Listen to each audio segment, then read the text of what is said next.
नमस्कार दोस्तों, मैं संदीप मौर्य आशा स्टडी पॉइंट चैनल पर आपका स्वागत करता हूं। जीएस के इम्पोर्टेंट पार्ट संविधान कॉन्स्टिट्यूशन में आज हम पढ़ेंगे भाग 3 मौलिक अधिकार यानी कि मूल अधिकार। आपको देश में रहने के लिए कौन कौन से अधिकार प्राप्त हैं, संविधान हमें कौन सी स्वतंत्रता देता है, कौन से अधिकार देता है, उन सबका एक डिटेल्स यानी कि कंप्लीट ब्यौरा हम आज इसमें पढ़ेंगे। तो पहले बात आती है मौलिक अधिकार, अनुच्छेद 12 से 35 में आते हैं, भाग 3 में है।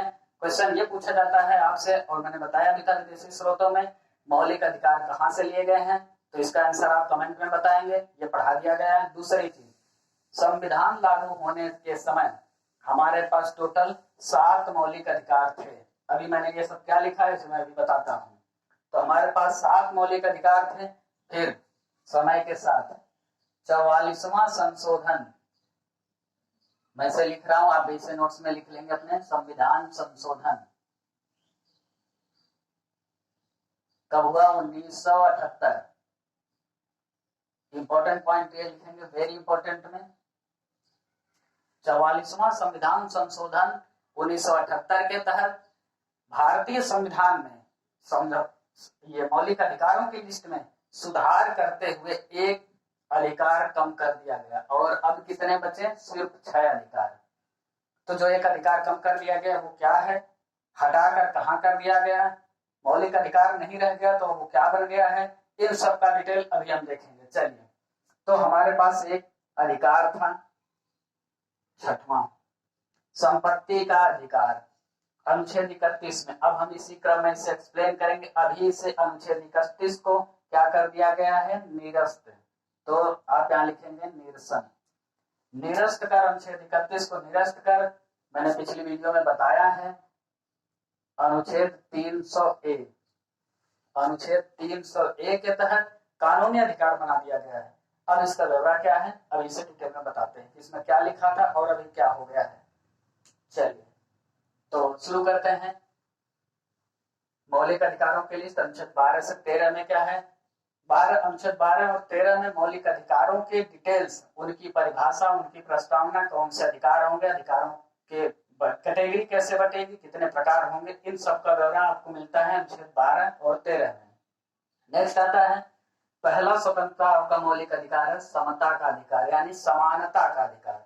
हमें 4 प्रकार के अधिकार ऐसे हैं जो हमें, आपको और सभी नागरिकों को, आप गरीब हैं, अमीर हैं, आप ब्राह्मण हैं, हिंदू हैं, मुस्लिम हैं, सभी लोगों को, सभी वर्गों को समान होंगे। कौन सा अधिकार है जो आपको, हमको, सबको एक समान करता है? वो सब अधिकार अनुच्छेद 14 से 18 में ये चारों अनुच्छेद बताते हैं। हम, आप, गोरे काले, छोटे बड़े, लंबे चौड़े, मोटे पतले, सब समान है। महिला पुरुष बच्चे बूढ़े सब समान अधिकार रखते हैं अनुच्छेद 14 से 18 के तहत।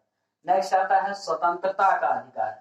अब हमें किन चीजों की स्वतंत्रता उपलब्ध है, हम अपने मन से स्वतः क्या क्या कार्य कर सकते हैं, संविधान हमें इस चीज की छूट देता है। अगर इन अधिकारों पर कोई सवाल उठाता है, हमारे इन कार्यों पर कोई सवाल उठाता है, विरोध करने की कोशिश करता है, तो हम इस अधिकार के तहत, इन अनुच्छेदों के तहत हम सुप्रीम कोर्ट में उसकी शिकायत कर सकते हैं।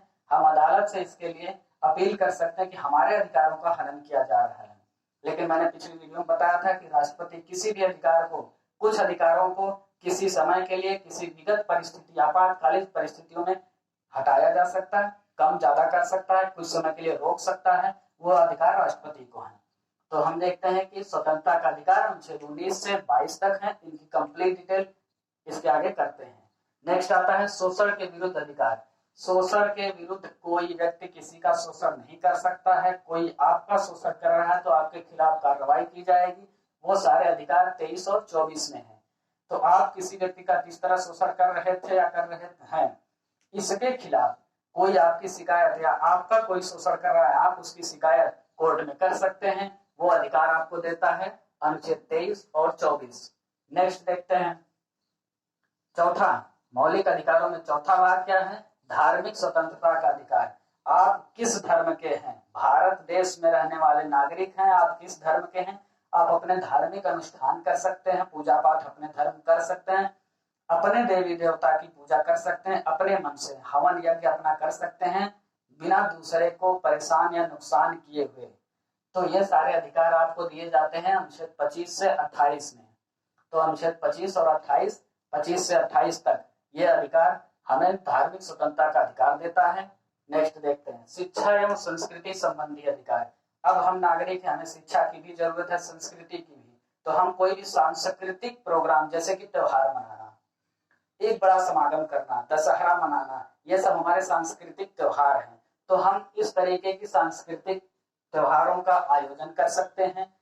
और शिक्षा ग्रहण करने का सबका अधिकार है। शिक्षा के लिए हम विद्यालयों का निर्माण, शिक्षा संस्था, कोचिंग संस्थानों का निर्माण, ये सभी कार्य कर सकते हैं। किसके तहत? 29 और 30। अनुच्छेद 29 और 30 हमें शिक्षा संस्कृति संबंधी अधिकार प्रदान करता है। नेक्स्ट आता है संपत्ति का अधिकार। मूल संविधान में 6वें नंबर पर संपत्ति का अधिकार था अनुच्छेद 31 में, जिसे अभी क्या है निरस्त कर दिया गया। मैंने इसे काट दिया है, तो अभी आपके पास 6 अधिकार बचते हैं। ये 6वां था, इसे काट दिया गया है। अनुच्छेद 31 में लिखा था संपत्ति का अधिकार, उसमें यह लिखा था कि आपके माता पिता की संपत्ति अगर वो आपको नहीं दे रहे तो आप कानूनी लड़ाई लड़कर उसे पा सकते थे, उसमें आपका अधिकार था। इसे हटाकर अब सुधार करके ये बना दिया गया है इस कानूनी अधिकार, जिनके नाम संपत्ति है वो बुजुर्ग या वो वृद्ध व्यक्ति अगर आपको देना चाहते हैं या फिर जो उनकी सेवा कर रहा हो उसे देना चाहते हैं, कुल मिलाकर वो अपनी मर्जी से दे सकते हैं। आपका अधिकार नहीं कि आप उनसे कानूनी तौर पर लेंगे। तो यह है कानूनी अधिकार है। तो इसलिए संपत्ति का अधिकार को मौलिक अधिकार से हटाकर अनुच्छेद 301 के तहत कानूनी अधिकार बना दिया गया। इस पर कई चर्चा हो चुकी है, लेकिन इस पर सवाल बहुत आते हैं, इसलिए मैं कई बार बता रहा हूँ। नेक्स्ट होता है संवैधानिक उपचारों का अधिकार। अनुच्छेद 32 से 35 तक संवैधानिक उपचारों का अधिकार आता है। इसमें क्या होता है, इसकी डिटेल, इसका एक बड़ा टॉपिक है, इसकी एक अलग वीडियो हम बनाएंगे। तो अभी के लिए क्या कहते हैं संवैधानिक उपचारों के अधिकार अनुच्छेद 32 से 35। शब्द के हिसाब से आप बात करें तो संविधान के उपचारों की बात चल रही, यानी कि उसमें सुधार, नियम कानून, कुछ तौर तरीके, इन सब के लिए अनुच्छेद 32 से 35 है। और इसको अब हम क्रम से एक्सप्लेन करते हैं। तो चलिए आप इसे स्क्रीनशॉट ले लें या फिर आप अपनी नोट्स में लिख लें। अब मैं एक्सप्लेन करता हूं पॉइंट वाइज मौलिक अधिकार।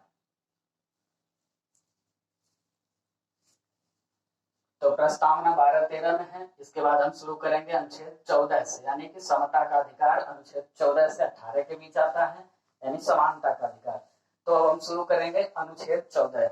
मेरे साथ लिखते चलिए, आप पहले समझ लीजिए, फिर वीडियो रोककर आप लिख लेंगे। अनुच्छेद 14 आपको कौन सी समानता का अधिकार देता है? चलिए देखते हैं। अनुच्छेद 14 आपको विधि के समक्ष समानता का अधिकार देता है। लिखना चाहें तो आप ये लिख सकते हैं, विधि के समक्ष समानता।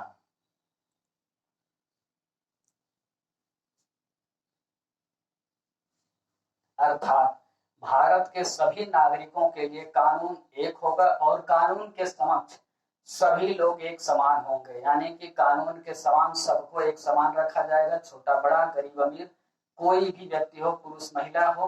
तो विधि यानी कानून के समक्ष समानता, यह अधिकार अनुच्छेद 14 बताता है कि सभी नागरिकों को एक समान व्यवहार किया जाएगा। सजा है तो सजा, जो नियम है उसे मानना होगा। नेक्स्ट आता है अनुच्छेद 15। हम देखते हैं अनुच्छेद 15 क्या कहता है। अनुच्छेद 15 कहता है कि लिंग, जाति, धर्म और निवास स्थान। मैं लिख देता हूं, आप मेरे साथ में, लिंग, जाति, धर्म और निवास स्थान,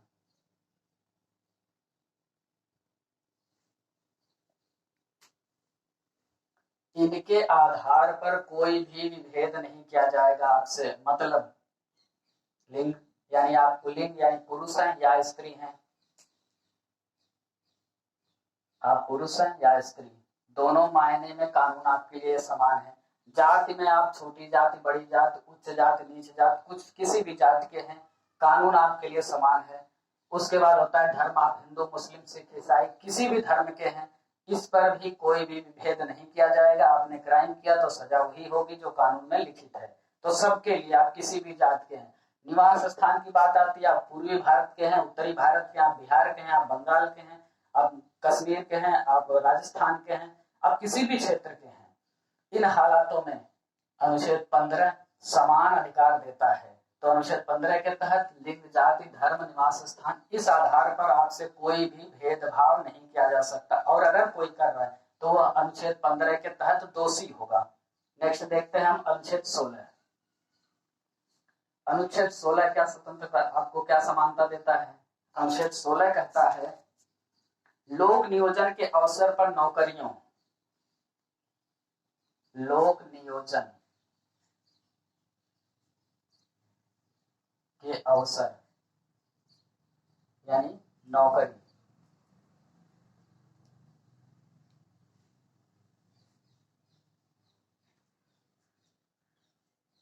में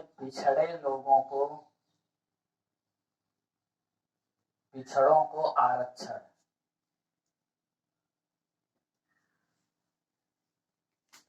अनुच्छेद 16 कहता है लोक नियोजन यानी राज्य सरकार या केंद्र सरकार द्वारा, जैसे यूपीपीएससी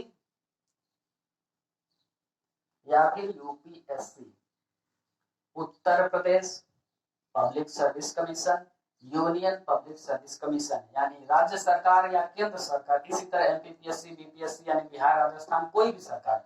तो राज्य सरकार या केंद्र सरकार में लोक नियोजन यानी कि पीएससी संस्था के किसी भी नौकरी में आप सबको एक समान रखा जाएगा। उसमें पिछड़े वर्गों के लिए कुछ आरक्षण की व्यवस्था है, यह निर्धारित करता है अनुच्छेद 16।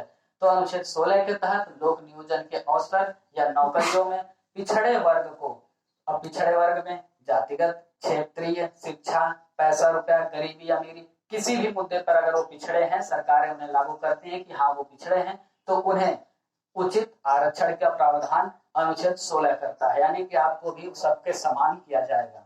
तो समानता के अनुच्छेद 16 में आपने ये चीजें देखा। देखते हैं अनुच्छेद 17 क्या कहता है। अनुच्छेद 17 में शब्द है अस्पृश्यता। अस्पृश्यता देसी भाषा में बात करें तो छुआछूत।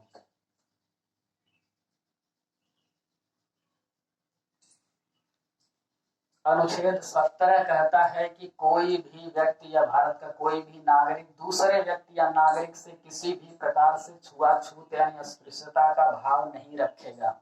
कोई भी छुआछूत नहीं करेगा, चाहे वो नीची जाति के, ऊंची जाति के, छोटे बड़े, गोरे काले, किसी भी तरह का कोई भी छुआछूत का भाव नहीं रखेगा। अगर वो रखता है तो अनुच्छेद 17 के तहत आरोपी होगा, यानी कि दोषी होगा। अनुच्छेद 17 आपको इन चीजों से छूट देता है, इसकी स्वतंत्रता प्रदान करता है। तो अनुच्छेद 17 के तहत छुआछूत जैसी इन समस्याओं का अंत किया गया। इसी के साथ अनुच्छेद 18 देखते हैं हम। अनुच्छेद 18 क्या कहता है? समानता के अधिकार में उपाधियों का अंत। अनुच्छेद 18 कहता है उपाधियों का अंत। उपाधियां क्या है? आपने देखा, पहले आप इतिहास पढ़ेंगे तो राजाओं ने महाराजा धीराज, सिराजे हिंद, शेरे, ये फलाने दिमाग के, ऐसी उपाधियां स्वयं को देते थे या कोई राजा दूसरे को देता था। तो इस तरह से कोई भी उपाधि किसी को नहीं दी जाएगी। जैसे नाम जमींदार रख दिया, सूबेदार रख दिया, काम कुछ नहीं है, कोई ना सूबा है ना कहीं उनका मालिकाना है ना कोई सत्ता है, नाम सूबेदार है। तो इस तरीके से कोई उपाधि नहीं देनी है। वो बचपन से नाम रख दिया तो ठीक है, नाम उपाधि कोई किसी को नहीं देगा, ना कोई व्यक्ति अपने नाम के आगे कोई उपाधि ग्रहण करेगा। जैसे आप देखते हैं बहुत ज्यादा धुआंधार चल रहा है डॉक्टर का नाम के आगे डॉक्टर लिखना, ये एक डी लिटरेचर, डी लिट यानी साहित्य की डिग्री भी है शिक्षा में। दूसरा मेडिकल के लोग, वही लोग उपाधियों का यूज कर सकते हैं जो उसके लायक हैं। तो डॉक्टर वही लोग लिखते हैं, या तो वो चिकित्सक हैं, डॉक्टरेट की उपाधि ले रखा है, या फिर शिक्षा यानी पढ़कर उन्होंने डी लिट यानी डॉक्टरेट इन लिटरेचर की उपाधि ले रखा है, तब वो कोई ना कोई विश्वविद्यालय उन्हें डी लिट की उपाधि देता है, तो अपने नाम के आगे वो डॉक्टर लिखते हैं। ऐसे कोई भी व्यक्ति अपने नाम के आगे कोई भी उपाधि नहीं लिख सकता। इस तरीके की रोक, इसका अंत अनुच्छेद 18 में किया गया। तो आपने देखा अनुच्छेद 14 से अनुच्छेद 18 सभी नागरिकों को एक समान करने के लिए सभी नियम बनाए गए हैं। उम्मीद है वीडियो पसंद आया होगा। अगर वीडियो पसंद आया तो चैनल को सब्सक्राइब कीजिए और सभी मित्रों दोस्तों में सभी छात्रों के हाथ शेयर कीजिए और वीडियो को लाइक कीजिए। धन्यवाद। आज का वीडियो यहीं समाप्त करें।